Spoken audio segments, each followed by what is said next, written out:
Espírito Santo está fazendo a obra dele aqui nesse lugar. Jesus está voltando.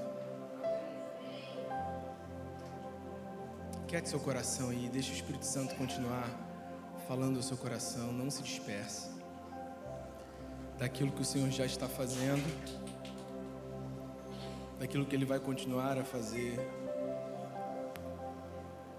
Enquanto a gente cantava esse último louvor, e na parte que a gente canta, eu mergulho na mirra ardente, o Espírito Santo claramente falou ali no meu coração: vocês têm se entregado pouco. Verdade, irmãos, é que a gente não mergulharia na mirra ardente. Tem faltado coragem, às vezes, para a gente falar de Jesus para alguém que está do nosso lado, para viver o mínimo do Evangelho, quanto mais se jogar na mirra ardente. Mas a voz do Espírito Santo falava no meu coração de uma maneira, assim como o apóstolo Paulo escreve, que ele se entristece, que ele tem ciúmes de nós. E era uma voz ao mesmo tempo doce, como um chamado para perto, mas ao mesmo tempo era uma voz que servia para fazer a gente despertar. Nós precisamos despertar. Nós precisamos acordar, porque Jesus está voltando. E essa fala, isso que o Espírito Santo trouxe ao meu coração, que eu estou compartilhando com a igreja, não é para trazer peso sobre ninguém, mas é para a gente acordar, é para a gente despertar. Porque se há 2000 anos atrás foi escrito que aquela era a última hora, quanto mais hoje. Quanto mais hoje. E nós precisamos despertar. Então todo o peso que possa ter vindo sobre a sua mente, sobre os seus ombros, que seja removido agora em nome de Jesus. Nós repreendemos toda a confusão aqui nesse lugar. Mas que você seja desperto agora pelo Espírito Santo, para tudo que Ele está falando, tudo que Ele está fazendo aqui nesse lugar.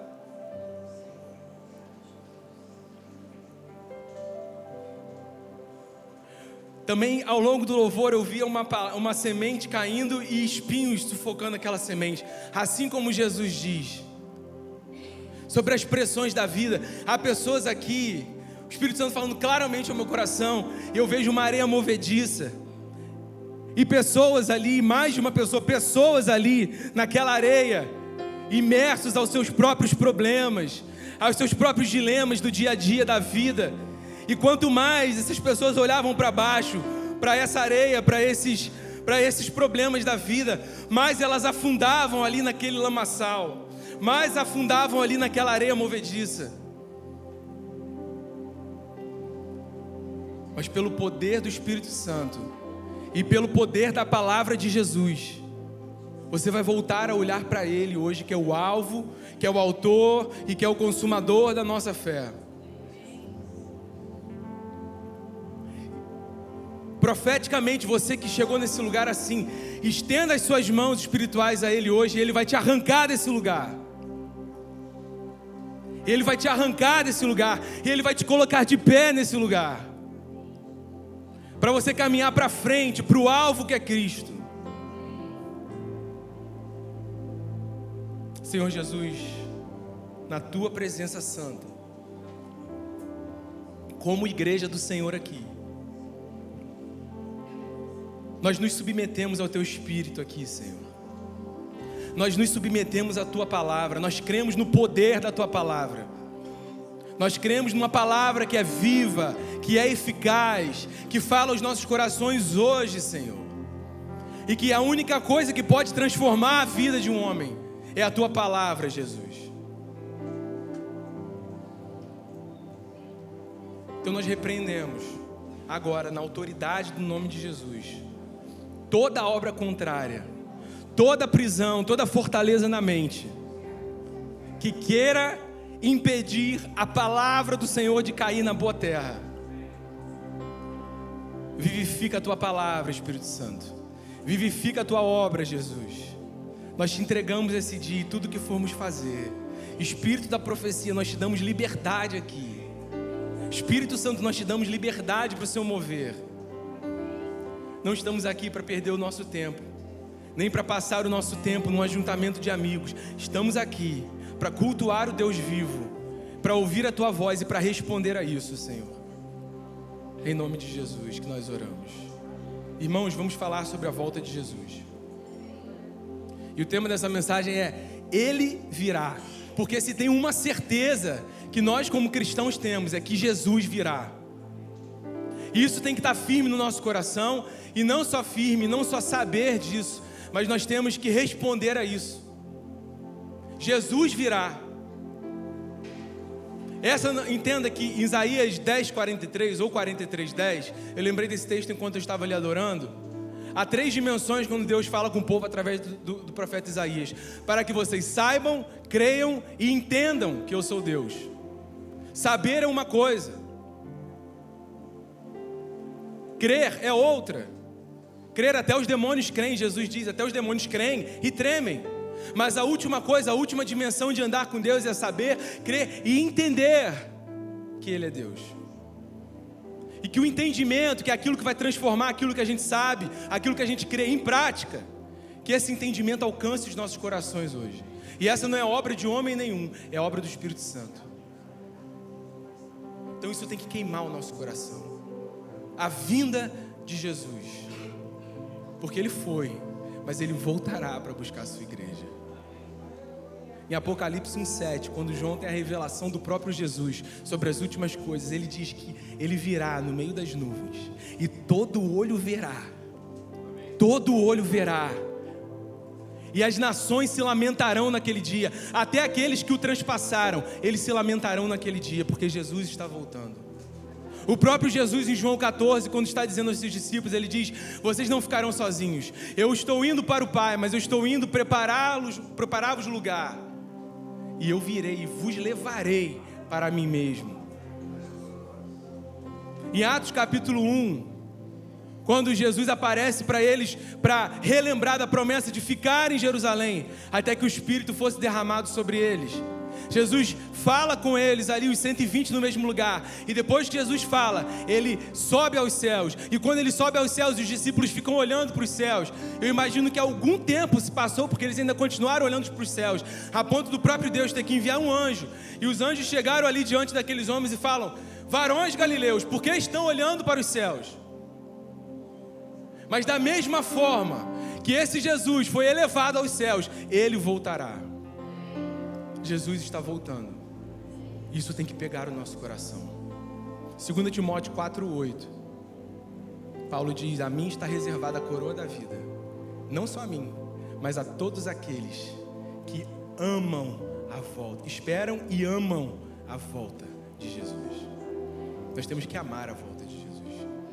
Nós temos que cantar mais sobre a volta de Jesus. Nós temos que pregar mais sobre a volta de Jesus. E pregar, que eu digo, não com o microfone aqui na mão, mas temos que falar mais sobre a volta de Jesus.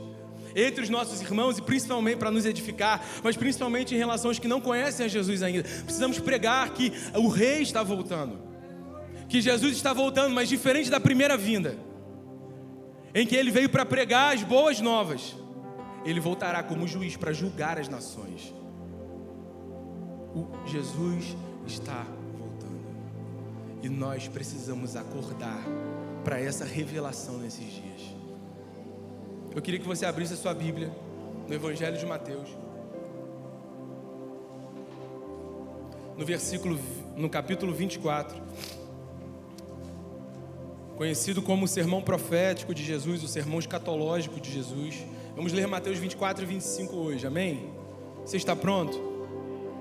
Irmãos, eu estou aqui para pregar sobre a volta de Jesus, sobre essa doutrina da escatologia, mas não para focar naquilo que é a divisão, e que é se é isso, se é aquilo, se é pré, se é pós, se é meso, se é aliancista, se é dispensacionalista, se é milênio literal, não é literal.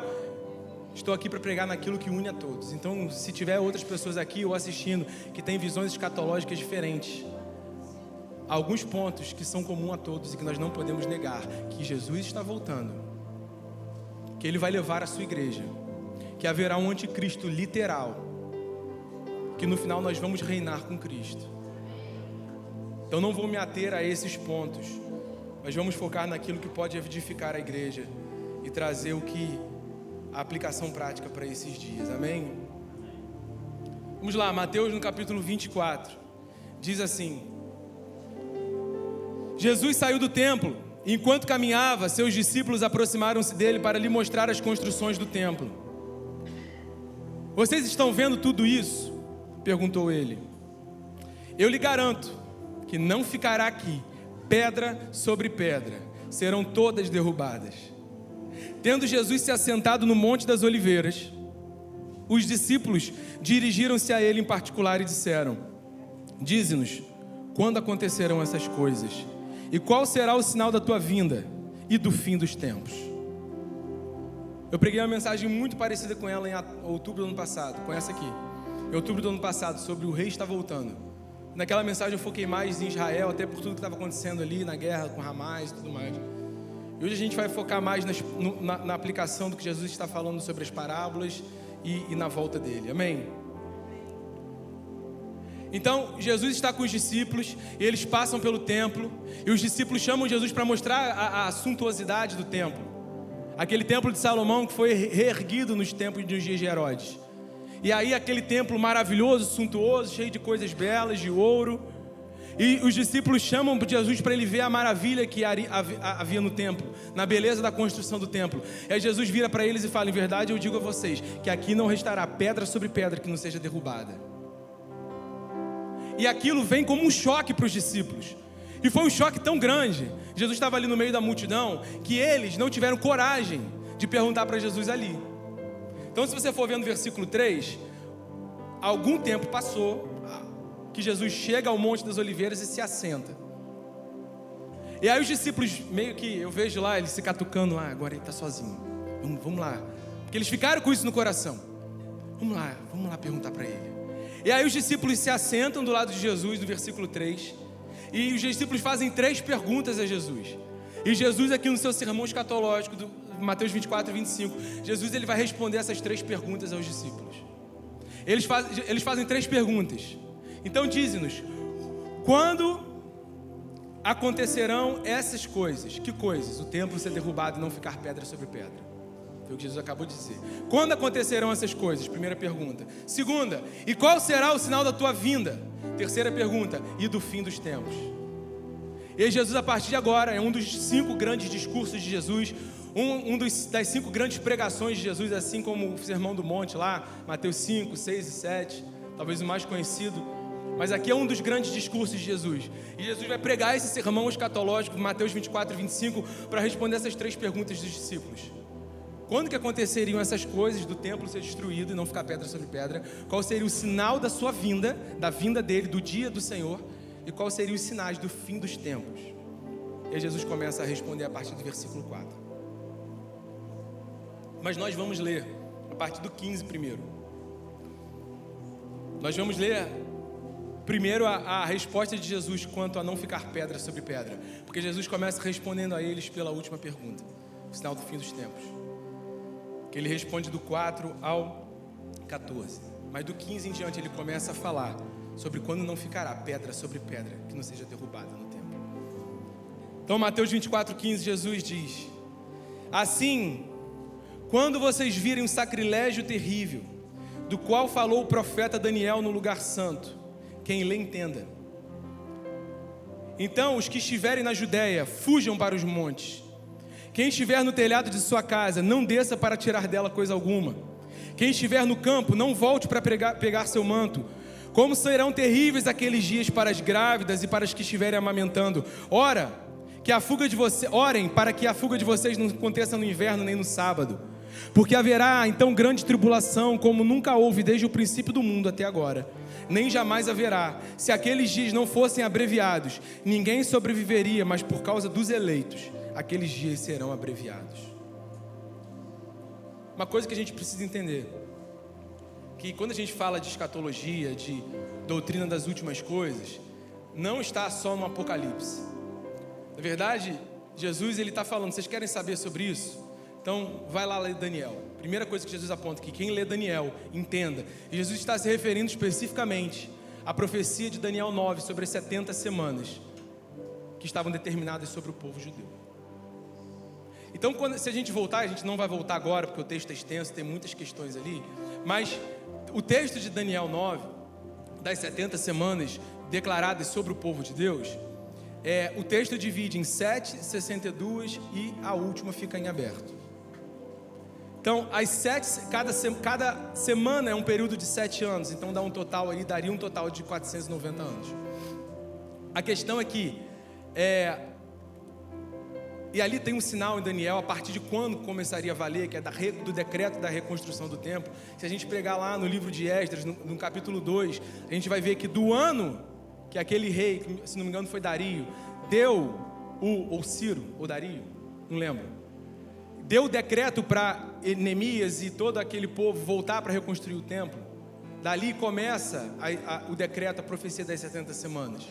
Então, a partir dali, o texto de Daniel 9 divide em 7 e em 62. E no final da 69ª, né? 7 mais 62, 69ª semana. O texto de Daniel diz que ao final da 62ª, né? Porque é 7 mais 62, ele divide claramente isso. O ungido seria retirado. E o marco ali a morte de Jesus na cruz.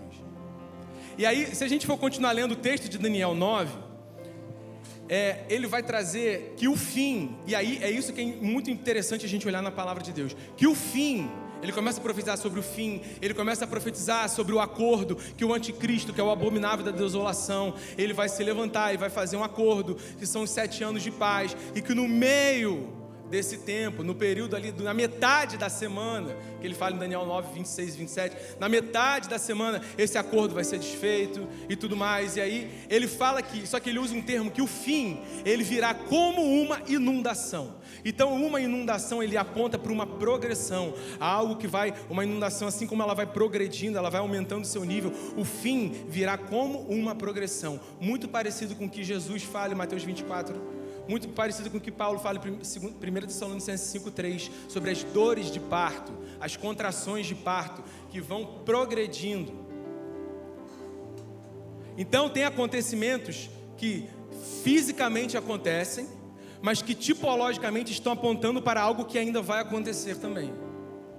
Então essa profecia das 70 semanas, da volta de Jesus, do fim dos tempos, Jesus diz: quando vocês virem o abominável da desolação se assentar no lugar santo e o sacrilégio terrível, então aí ele começa a dizer: aqueles que estão nos montes, não venham para Jerusalém, não volte atrás para pecar. Por quê?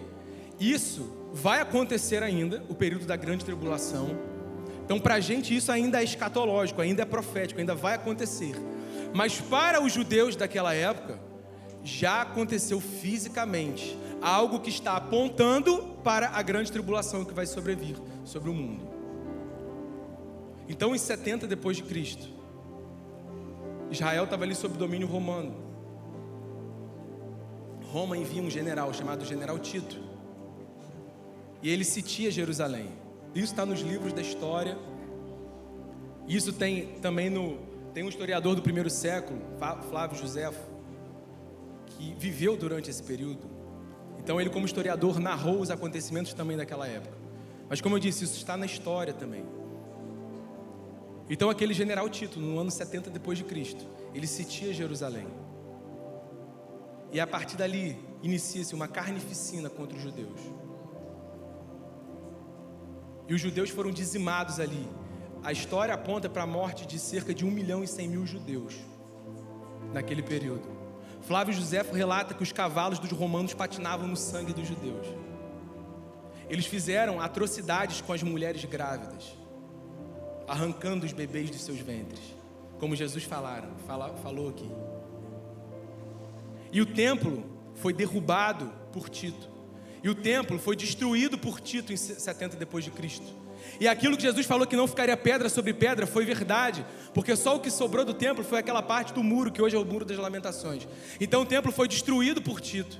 E não ficou pedra sobre pedra, porque como tinha muito ouro revestindo o templo, você colocava na época das construções as folhas de ouro entre as pedras. Então os romanos, eles destruíam mesmo as pedras para se apropriar do ouro que ficava entre as pedras da construção.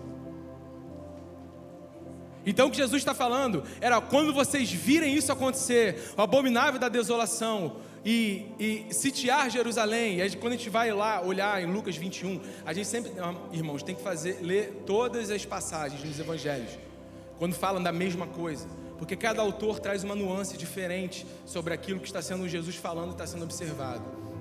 Então o que acontece ali é que para eles aconteceu isso de não ficar pedra sobre pedra em 70 depois de Cristo, mas isso está apontando para um período de grande tribulação que ainda haverá sobre a terra. É algo que se cumpre em parte no físico para apontar uma realidade espiritual que ainda haveria de acontecer e ainda vai acontecer. E a história também relata que quando Tito sitia, ele fica muito tempo ali a ponto de acabar a comida e fazer tortura de fome com as pessoas. É o que Jesus fala: quando vocês virem isso tudo acontecendo, não volte para pegar o seu manto, não volte para Jerusalém. E muitos, porque estavam desavisados naquele momento, voltaram para Jerusalém e foram dizimados. Então Jesus responde a primeira pergunta, que não ficaria pedra sobre pedra ali. De fato já aconteceu fisicamente, mas aponta para uma realidade espiritual que ainda vai acontecer, que é a grande tribulação. E aí Jesus, vamos lá para o versículo 4, ele vai responder o sinal do fim dos tempos. Segunda pergunta deles: qual será o sinal da tua vinda e do fim dos tempos? Aí Jesus começa a falar sobre o fim dos tempos, esse período que não é um dia, mas que é um período. E ele começa no versículo 4. E Jesus respondeu, versículo 4: tenham cuidado, que ninguém os engane, pois muitos virão em meu nome, dizendo: eu sou o Cristo, e enganarão a muitos. Vocês ouvirão falar de guerras e rumores de guerra, mas não tenham medo. É necessário que tais coisas aconteçam, mas ainda não é o fim. E nação se levantará contra nação, e reino contra reino. Haverá fomes e terremotos em vários lugares.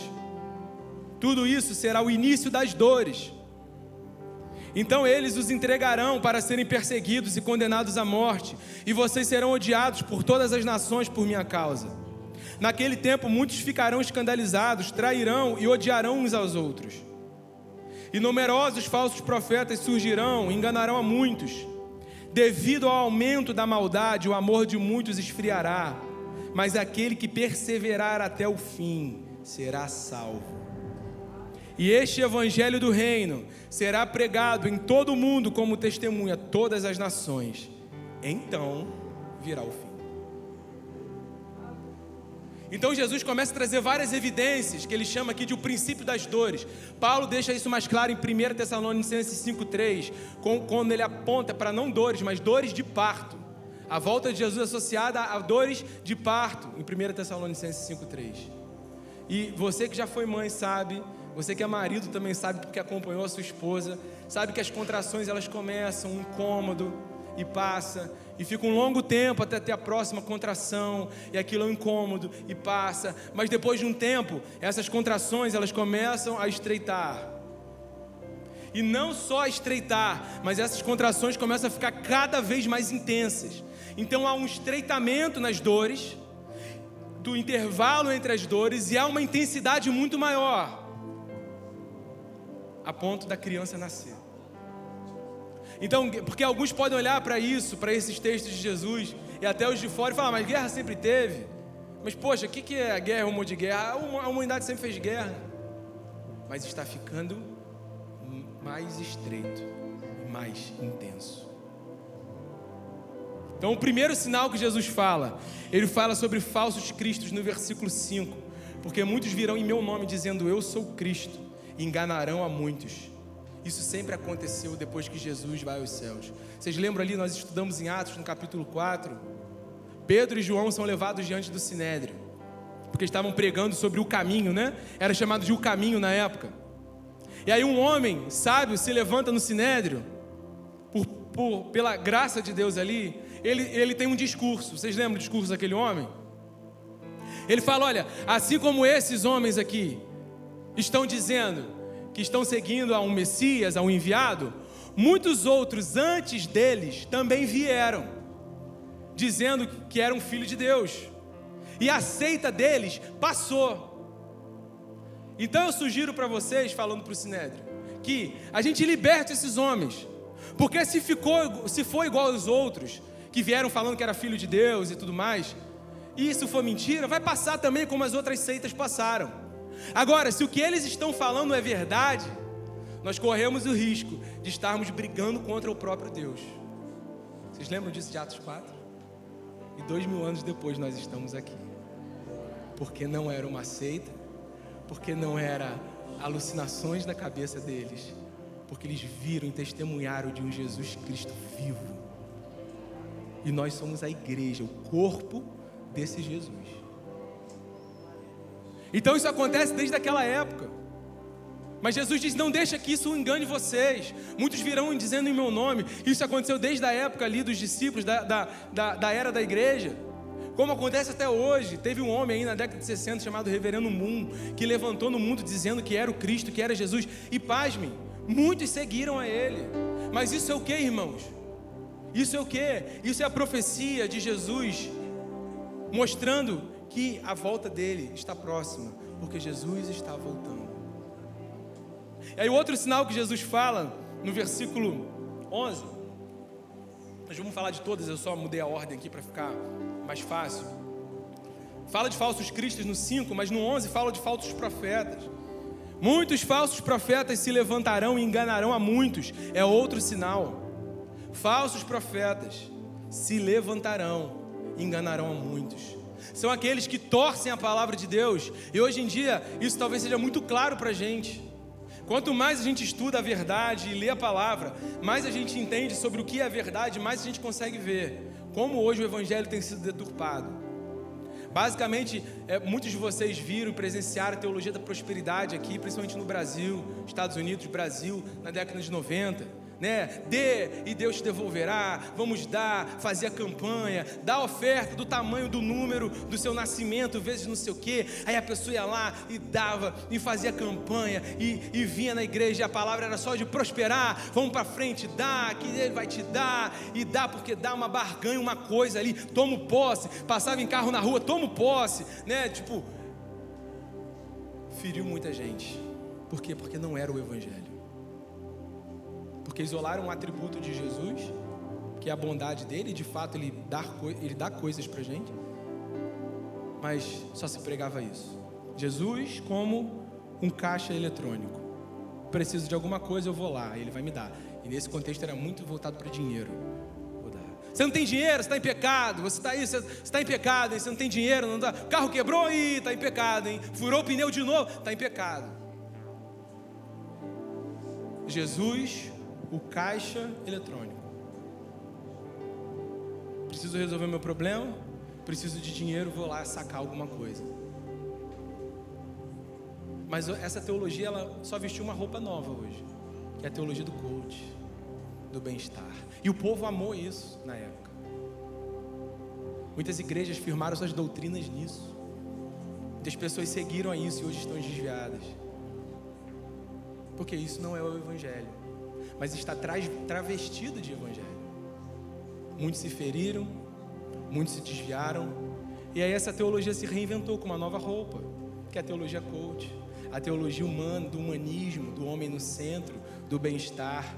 Venha, mas continue, Deus sabe da sua fraqueza, vai lá, fica aí, você é o centro do coração de Jesus. A Bíblia, aí começa, né? A Bíblia precisa ser atualizada, porque isso aqui, irmãos, a Bíblia não precisa ser atualizada. Nós é que precisamos nos amoldar a essa palavra. O apóstolo Paulo escreve a Romanos 12, não se amoldem ao padrão desse mundo. Mas a teologia coach é isso.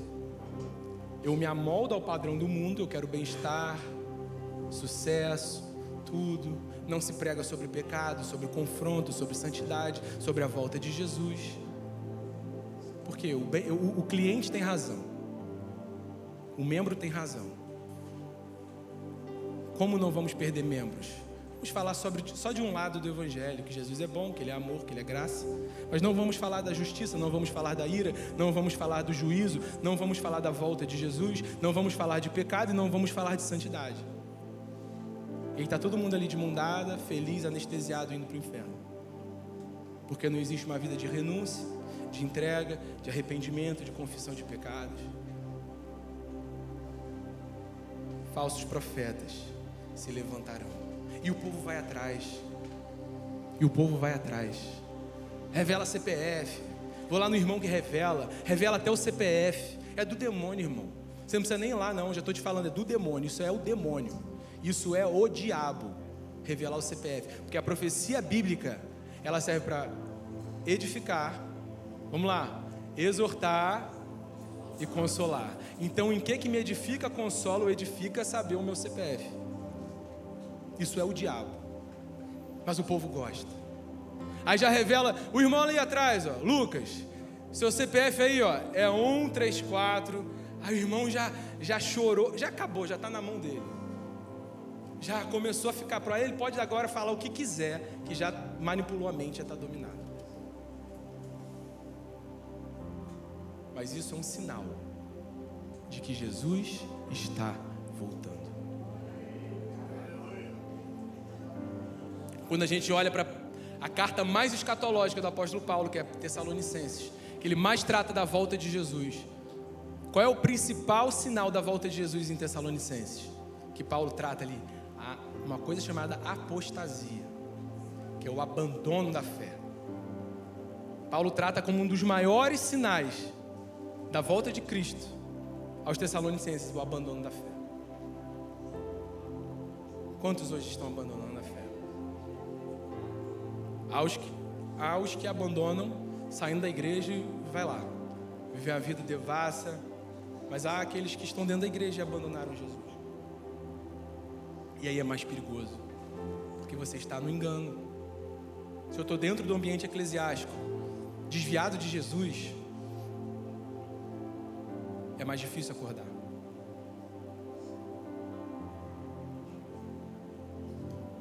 Jesus diz em João 5,43: eu vim em nome do meu Pai e vocês não me receberam. Mas se outro vier em seu próprio nome, vocês o receberão. Ele está falando para os fariseus ali: eu vim em nome do meu Pai, vocês não me receberam.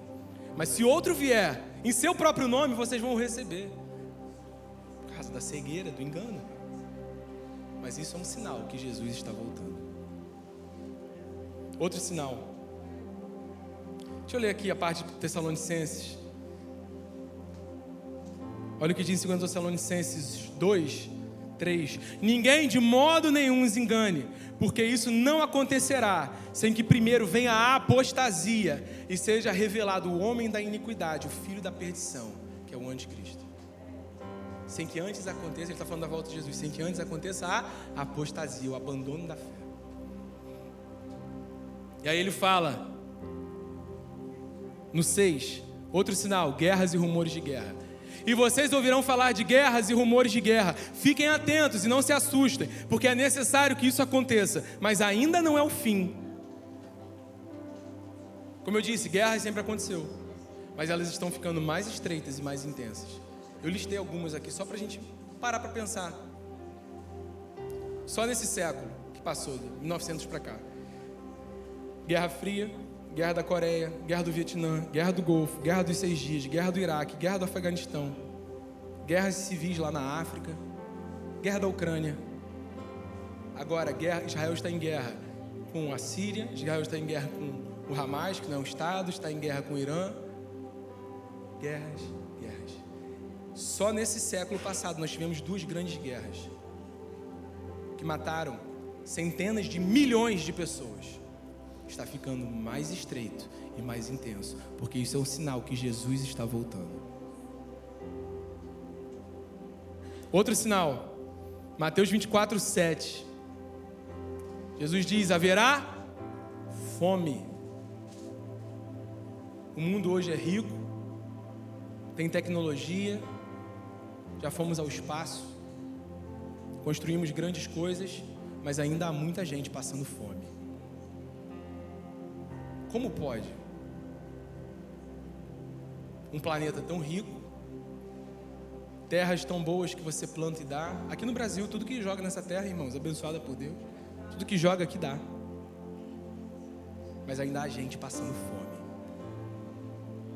com todas as ressalvas que você pode ter e que eu tenho em relação à ONU, eles divulgam um relatório anual sobre a fome no planeta Terra. Segundo a ONU, em 2023, 733 milhões de pessoas passaram fome. E 29% da população mundial viveu com uma insegurança grave em relação a ter ou não o que comer. 1/3 da população mundial viveu inseguro se teria ou não. Não estou falando daqueles que passaram fome, aqueles que, além disso, viveram inseguros. Caramba, tenho aqui agora, e amanhã, e semana que vem.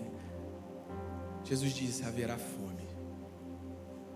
Mas isso é um sinal de que Jesus está voltando.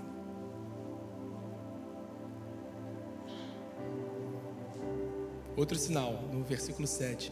Haverá fomes, como a gente já disse. Haverá terremotos. A terra se sacudindo. Os terremotos, gente, mais catastróficos, essa foi uma pesquisa chata de fazer, ocorreram da década de 70 para cá. Peru, 66 mil mortos. Guatemala, 1976, 23 mil mortos. Índia, em 2001, 20 mil mortos. Irã, 2003, 31 mil mortos. Indonésia, em 2004, 237 mil mortos. Paquistão, em 2005, 80 mil mortos. China, em 2008, 87 mil mortos. Haiti, em 2010, 316 mil mortos. Japão, em 2011, 16 mil mortos. Esse ano já tivemos, de 1º de janeiro desse ano, tivemos um terremoto no Japão, que matou 300 pessoas. E pelos estudos dos sismógrafos, eles estão esperando um grande terremoto a qualquer tempo e avisar a população nesse ano de 2024, que é iminente. Terremotos. Dos relatos que a gente tem de 1970 para cá, os terremotos que mataram mais gente, com centenas de vítimas, os maiores são de 1970 até hoje. Mas isso é o quê? É um sinal de que Jesus está voltando. Está ficando mais estreito e mais intenso. Como eu disse, a gente, quando lê uma passagem no Evangelho, tem que ler em todos os outros, para pegar todas as nuances. Mateus deixou isso de fora, mas Lucas registrou em Lucas 21, que é a mesma passagem de Mateus 24, está lá em Lucas 21, no versículo 11. Lucas relata: haverá grandes terremotos, assim como a gente falou, e epidemias. Em outras versões diz: e pestes. Não preciso nem me delongar muito no que acabamos de passar em 2020. Mas isso é o quê? Um sinal de que Jesus está voltando. Tivemos peste negra, mais de 200 milhões de mortos. A Europa foi varrida em 1350. Cólera, tuberculose, gripe espanhola, 50 milhões de mortos em 1918. AIDS, a pandemia presente até hoje no mundo, aponta para mais de 40 milhões de mortos. Gripe suína, Covid, gripe aviária. Isso é o que, irmãos? É um sinal de que Jesus está voltando, mais estreito e mais intenso.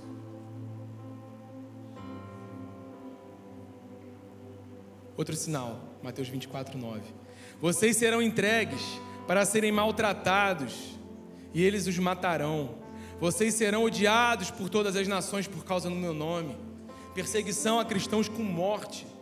Nós vemos isso hoje. A perseguição a cristãos aumenta a cada ano. A morte a cristãos aumenta a cada ano. Tivemos em 2022 cerca de 50 mil mortes de cristãos no ano. Na Nigéria, o evangelho está sendo perseguido por uma milícia chamada lá Boko Haram. Estão, assim como na época da igreja do primeiro século, estão entrando no meio do culto, arrastando as pessoas para fora. Nega Jesus, as pessoas não negam. A perseguição aos cristãos tem aumentado. Isso é um sinal de que Jesus está voltando. Isso tudo que está sendo pregado aqui hoje é para a gente acordar e para o nosso coração ser despertado de que Jesus está voltando e de que nós temos que valorizar essa palavra, que tem homens e mulheres ao redor do mundo que não têm essa palavra, que estão sendo mortos e massacrados, que estão tendo pedaços da Bíblia e junta com o outro que tem outro pedaço para tentar ler. Eu fui à China agora recente. Teoricamente é liberado lá o evangelho hoje, o cristianismo, teoricamente. Cheguei no aeroporto, quero uma Bíblia. Não tem. Aeroporto grande. Não tem. Pô, mas a Bíblia... Aí, você não pode chamar outra pessoa para... Da minha idade, a menina, chamou outra menina, que era a Bíblia. Bíblia aqui, ó, um tradutor, né, falando lá em chinês e tal. Mostrei a foto para ela. Aqui, ó, essa foto. Não conheço, nem conhecemos isso. Fui em outra loja do aeroporto. Que era a Bíblia. Não temos esse livro aqui, nem conheço.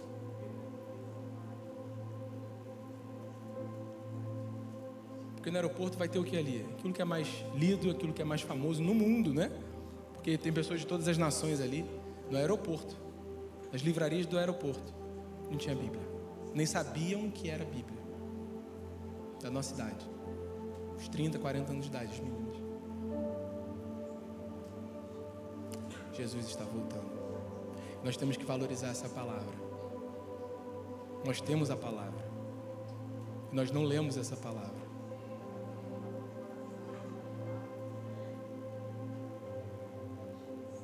Outro sinal, Mateus 24:12.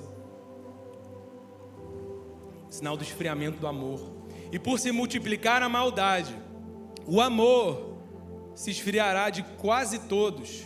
E esse amor que Jesus está falando não é amor, é o amor ágape. Ele usa a palavra ágape, amor ágape. Só é possível ter o amor de Cristo entre irmãos. Está dizendo que o amor entre as pessoas está esfriando. O amor ao próximo. As pessoas estão vivendo para si, para o seu interesse, para as suas coisas. Divórcio aumentando no meio do povo de Deus. Abandono, desistência de casamento, de relacionamentos. As pessoas estão super feridas hoje. Qualquer coisa que se fala, se fere. Aí fala mal do outro, aí fofoca por trás. Isso aqui é um sinal de que o amor está se esfriando. E é no meio da igreja que Jesus está falando. Mas ele diz que o amor se esfriaria. Quase todos, mas não de todos, amém? Outro sinal. Esse esfriamento do amor, irmãos, o amor de Deus é materializado também, sabe em quê? Em estar junto em comunhão. Se eu não vejo mais propósito em comungar com meus irmãos, em estar na comunhão, aí eu fico em casa, na minha igreja da televisão, vendo pregação. Recente agora, 2 meses atrás, eu e mais 3 amigos, a gente sempre andou muito junto e nos afastamos aí recente. Aí fizemos aí uma videochamada. Dos 4, né? Eu e um ainda continuamos andando bastante juntos e outros 2 não. E aí um desses 4 começou lá com o discurso. Não, gente, e aí, como é que tá a sua igreja? Você está em qual igreja? Está onde? Tal. Não, a gente está congregando, estamos congregando. Ah, que bom. Qual igreja você está? Ah, a gente está congregando aqui em casa, né? Então mas estamos congregando e estamos ligando a televisão para ver a pregação. Aí eu tive que falar, eu não sei se vai ser muito mais meu amigo, eu acho que sim. Falei, mas cara, como é que é congregar pela televisão? Porque assim, é no corpo de Cristo que um vai afiando o outro. É no corpo de Cristo que um consola o que chora, se alegra com o que se alegra. É aqui, vindo, andando junto, congregando junto, que a gente consegue desenvolver os dons, porque não tem desenvolvimento de dons fora do corpo. Porque 1 Coríntios 12:7 é que os dons são para o corpo. O dom é para o corpo, para a edificação do corpo. Então, se eu estou em casa vendo televisão, nem dom eu consigo desenvolver, porque eu não estou em corpo. É aqui que a gente pede perdão quando a gente erra para o irmão. É aqui que a gente aprende também a liberar perdão quando alguém erra com a gente. Eu falei, cara, avalia voltar, cara, porque isso não é congregar. Não, sim, vamos ver aqui. Mas é isso, esfriamento do amor.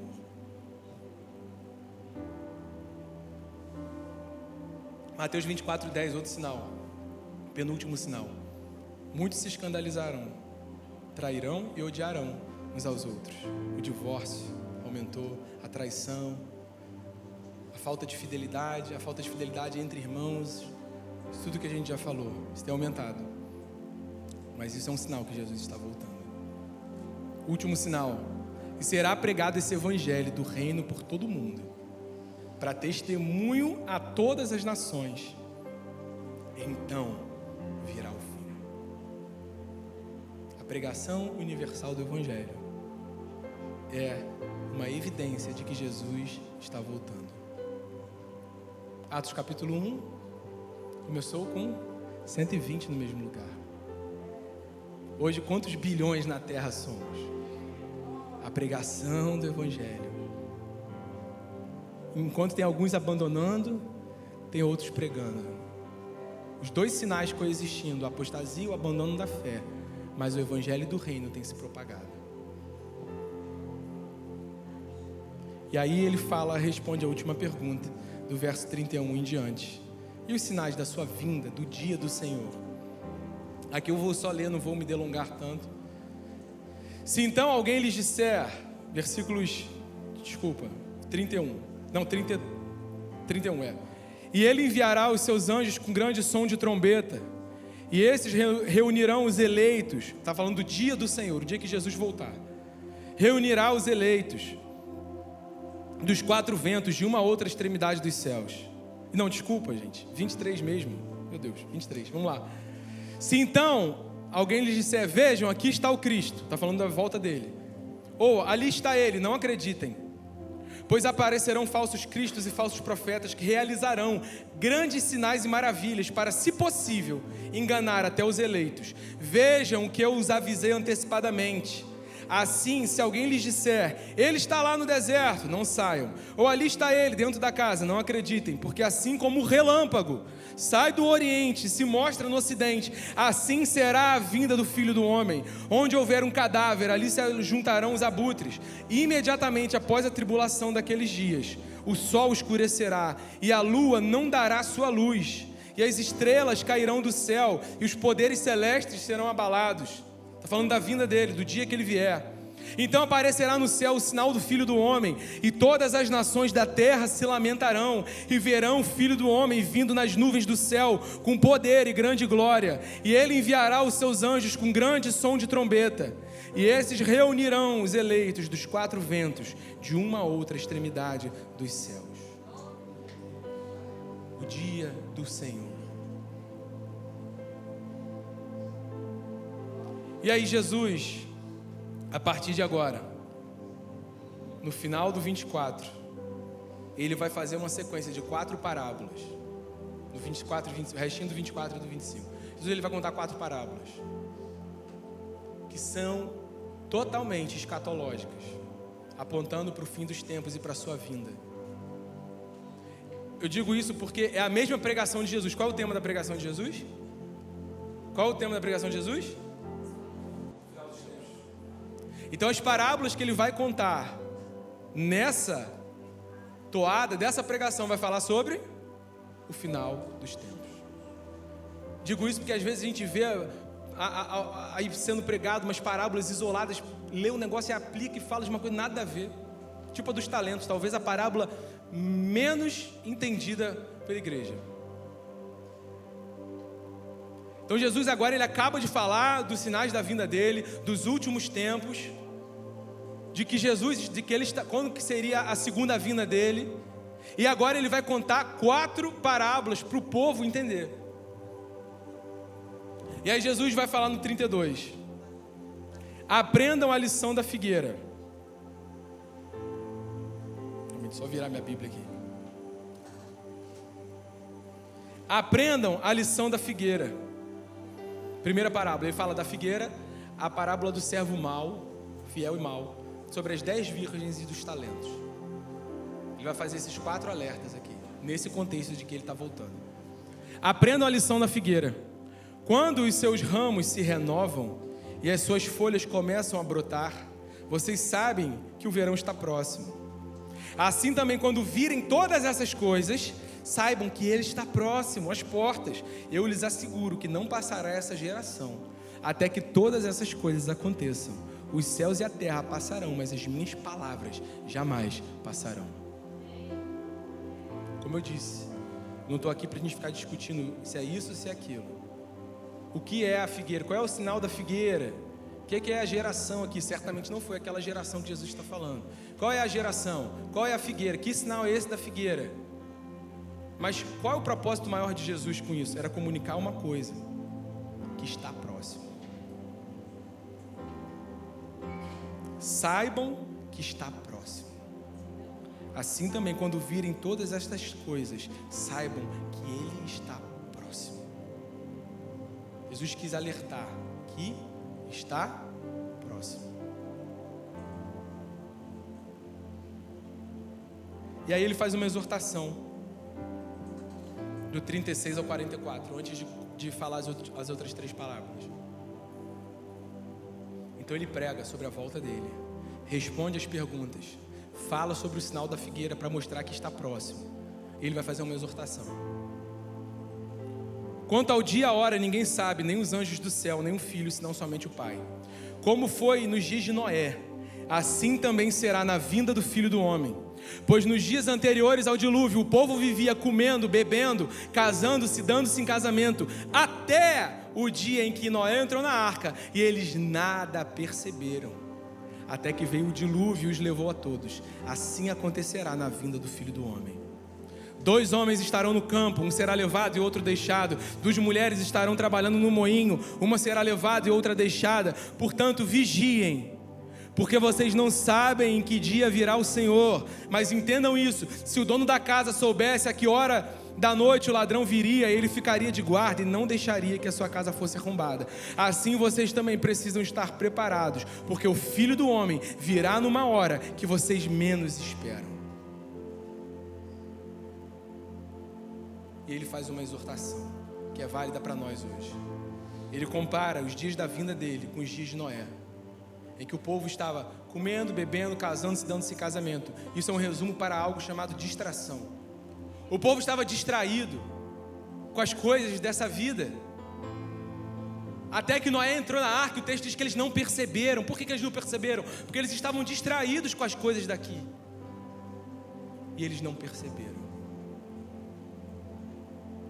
Como está o seu nível, o meu nível, o nosso nível de distração, a ponto da gente não perceber aquilo que Jesus está fazendo e se Ele está voltando? Não há problema, obviamente, em trabalhar, comer, beber, enfim. Não há problema em fazer as coisas dessa terra, desde que isso não roube o maior propósito da nossa vida, que é viver para Jesus e esperar a volta dele. Então ele faz essa exortação sobre a distração. Eles ficaram cegos com as coisas do mundo.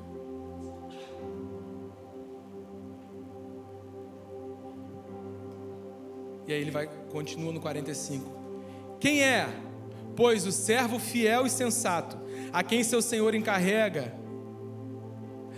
dos da sua casa para lhes dar alimento no tempo devido? Feliz o servo que o seu senhor encontrar fazendo assim quando voltar. Garanto-lhes que ele o encarregará de todos os seus bens. Mas suponham que esse servo seja mau e diga a si mesmo: meu senhor está demorando. Então comece a bater em seus conservos e a comer e beber com os beberrões. O senhor daquele servo virá num dia em que ele não espera, numa hora em que não sabe. Ele o punirá severamente e lhe dará um lugar com os hipócritas, onde haverá choro e ranger de dentes. Então olha essa parábola que Jesus compara à volta dele. Mais uma vez, algo escatológico que ele está pregando aqui, do servo mau e fiel. Vejam no 25. Quem, pois, é o servo fiel e sensato a quem o Senhor encarrega dos da sua casa para lhe dar alimento no tempo devido? Feliz o servo quando o Senhor o encontrar fazendo assim quando voltar. Ou seja, está falando de um Senhor que deu um encargo.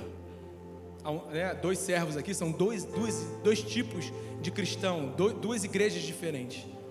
É um encargo que o Senhor deu ao seu servo, e ele foi embora. Olha só, falando sobre Jesus indo e voltando para buscar a sua igreja. Mas quando ele voltar,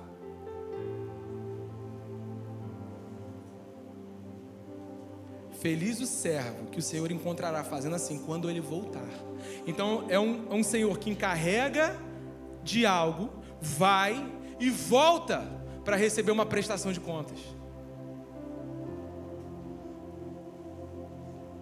E aí, o que ele diz? Uns vão estar fazendo assim, servindo o próximo, cuidando da igreja de Cristo, cuidando uns dos outros. Mas outros vão começar a pensar: está demorando. E ele começa a espancar os seus servos. E Jesus fala que esse vai para onde houver choro e ranger de dentes.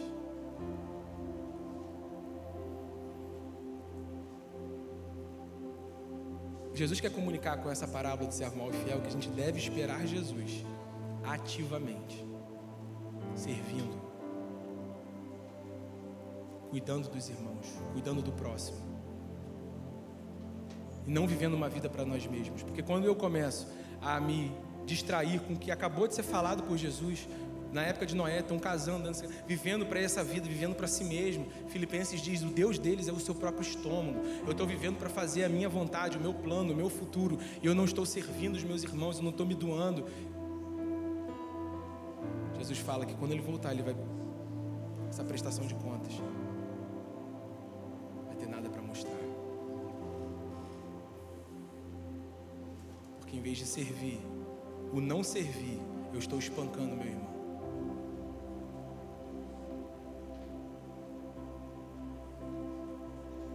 E aí o último versículo ele vai mostrar sobre a separação de justos e ímpios. Então, vejam como é uma parábola escatológica. No final acontece: e ele o punirá severamente, ele lhe dará lugar com os hipócritas, onde haverá choro e ranger de dentes. Então ele quer comunicar que nós devemos esperar a volta dele ativamente, servindo ao próximo, cuidando do próximo. Isso começa pela nossa casa e depois pela casa de Deus. Depois ele conta outra parábola das 10 virgens. Aí está lá no 25, do 1 a 3. Mas eu não vou ler 1 a 13, porque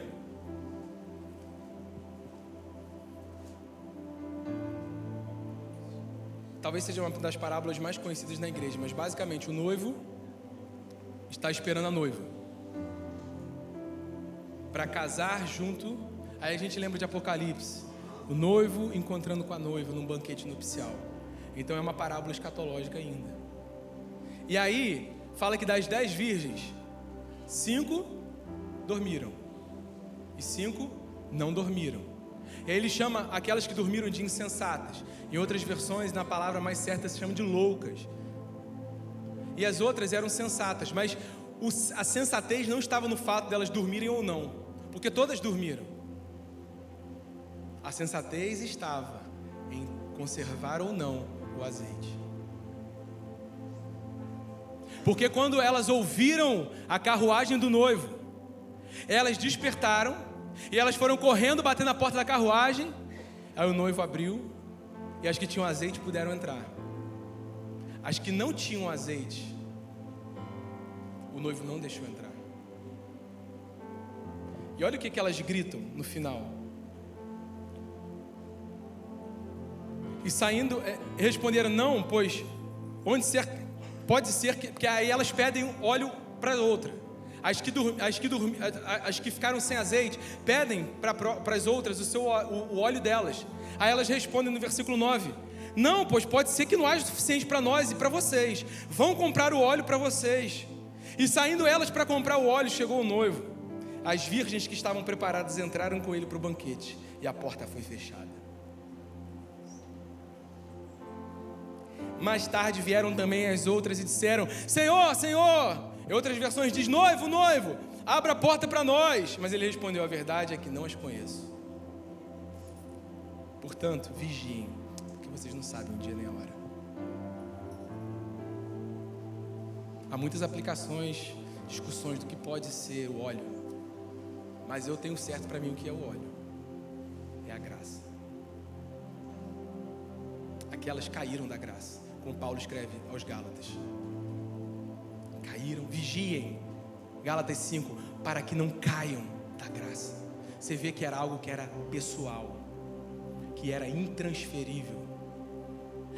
Eles não podiam transferir aquilo, porque não foi eu que comprei isso, eu recebi isso. E naquele dia, aquele que não tiver debaixo da graça, não vai ser enxergado por Jesus. Assim como no Egito, o anjo da morte, quando passa, ele enxerga aqueles que tinham o sangue do Cordeiro sobre eles. E o anjo da morte não visita aquelas casas, já apontando para o sacrifício de Jesus, daqueles que receberam o sacrifício e receberam essa graça por fé, não por obras. Da mesma forma, Jesus vai olhar e vai falar: vocês têm o meu sangue, vocês acessaram a minha graça, então vocês eu estou enxergando, porque quando ele diz eu não os conheço, no verbo original no grego, eu nem noto vocês, eu não te enxergo, eu não te discerno, eu não consigo te discernir, porque o sangue do Cordeiro não estava sobre, porque a única coisa que salva alguém é a graça de Jesus, e a gente recebe isso pela fé, não por obras, para que ninguém se glorie, mas é pela fé. E o apóstolo Paulo escreve aos Gálatas: cuidem, vigiem, para que vocês não caiam da graça, porque se cairmos dessa graça, à luz de Hebreus capítulo 6, aqueles que experimentaram o dom do Espírito Santo foram por ele restaurados e tal. Se continuarem deliberadamente a fazer isso, a voltar à sua vida antiga, crucificaram a Jesus novamente, e não lhe resta mais sacrifício pelos pecados.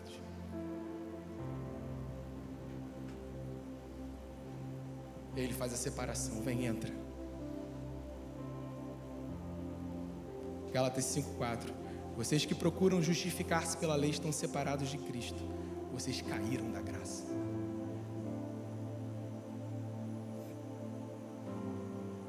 E por último, a parábola dos talentos. Um Senhor, do versículo 14 a 30, a última parábola escatológica. A primeira, Jesus com a figueira queria mostrar que está próximo. A segunda, do servo mau e fiel, Jesus quis mostrar que é para a gente esperar Ele, servindo Ele ativamente. A terceira, que é essa das virgens, que a gente não deve cair da graça, manter em santidade. Fomos justificados, Romanos 12, justificados pois temos paz com Deus. O escrito de dívida foi rasgado. Em Jesus fomos justificados, mas aí se inicia o processo. A justificação é um ato.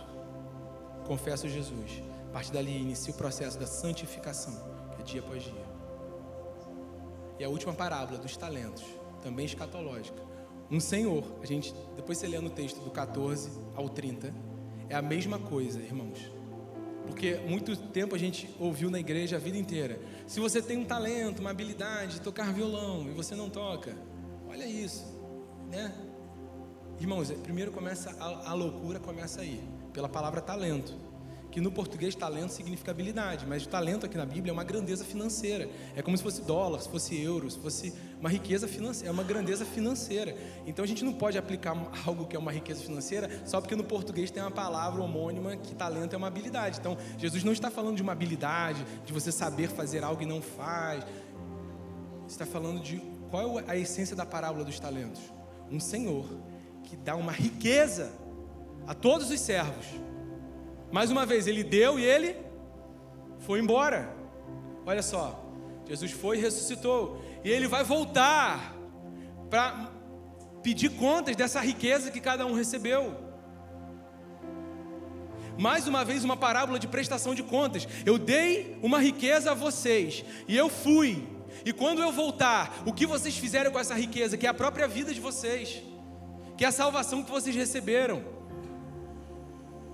Como vocês desenvolveram isso? Paulo escreve aos Filipenses: desenvolvei a vossa salvação com temor e tremor. Desenvolver não é que existe, eu entreguei a vida a Jesus hoje, eu sou salvo nível 1, amanhã, aí quem está 1 ano já é salvo nível, vários níveis de salvo. Não, a pessoa que no leito de morte entregar a vida a Jesus e morrer ali, ela está salva e ponto. Da mesma forma de quem está caminhando há 80 anos. Mas aquele que está caminhando há 80 anos, desenvolveu a salvação para todas as áreas da sua vida. Resgatou o seu casamento, a sua masculinidade, a sua vida social, a sua vida como homem, como mulher, como esposa, como marido. Isso é a salvação ser desenvolvida para todas as áreas da vida.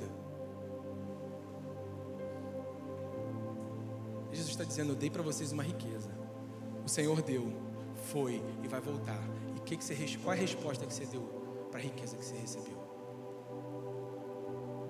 Falo de novo, de uma prestação de contas. Eu queria que a gente se colocasse de pé para orar. Sei que hoje passou um pouquinho da hora.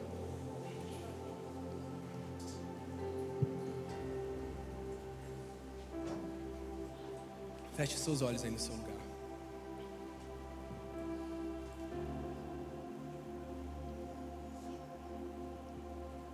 Jesus está voltando. Espero que você tenha sido despertado com essa palavra de Deus hoje. Feche seus olhos. Nesse ambiente, nesse contexto, não conheço a todos aqui, eu não posso deixar de perguntar. Movido aqui pelo Espírito Santo. Se você entrou aqui hoje e você quer entregar a sua vida a Jesus, você ainda não entregou a sua vida, mas você quer entregar a sua vida a Jesus, você levante a mão, que nós queremos orar com você. Não deixe para depois. Você nunca entregou a sua vida e você quer entregar a sua vida a Jesus. Amém, todos são salvos. Mas quero fazer uma segunda pergunta. Você que entrou aqui, você quer acertar a sua vida com Jesus. Você talvez esteja caminhando, vivendo para as suas coisas, para os seus planos, mas você quer entregar a sua vida a Jesus de uma maneira e fazer uma aliança com Ele, de uma maneira, e andar com Ele de uma maneira que você nunca andou. Levante sua mão, eu quero orar com você. Se você diz: eu quero acertar a minha vida, eu quero ajustar os meus caminhos, eu quero viver ativamente para Jesus com uma parábola, eu quero viver querendo dar uma resposta a Jesus por aquilo que Ele me entregou, Ele vai pedir contas, eu quero dar uma resposta. Eu talvez não esteja dando a resposta certa ainda.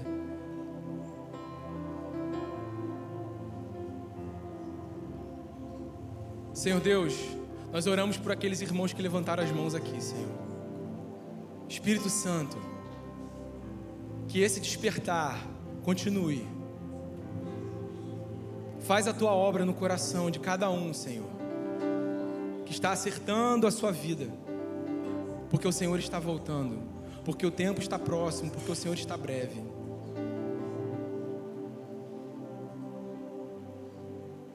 Queremos andar para frente, Senhor. Não queremos ser como aqueles que retrocedem, mas queremos ser aqueles que andam para frente, Senhor, para o alvo que é Cristo.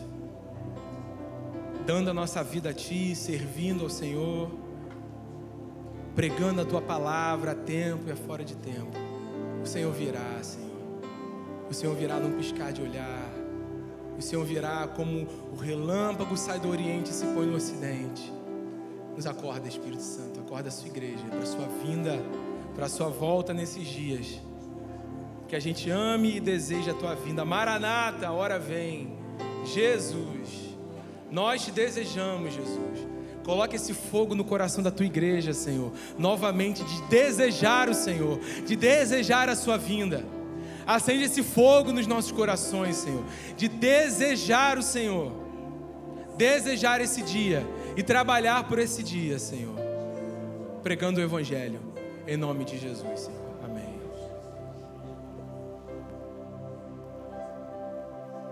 Os irmãos podem assentar, amém?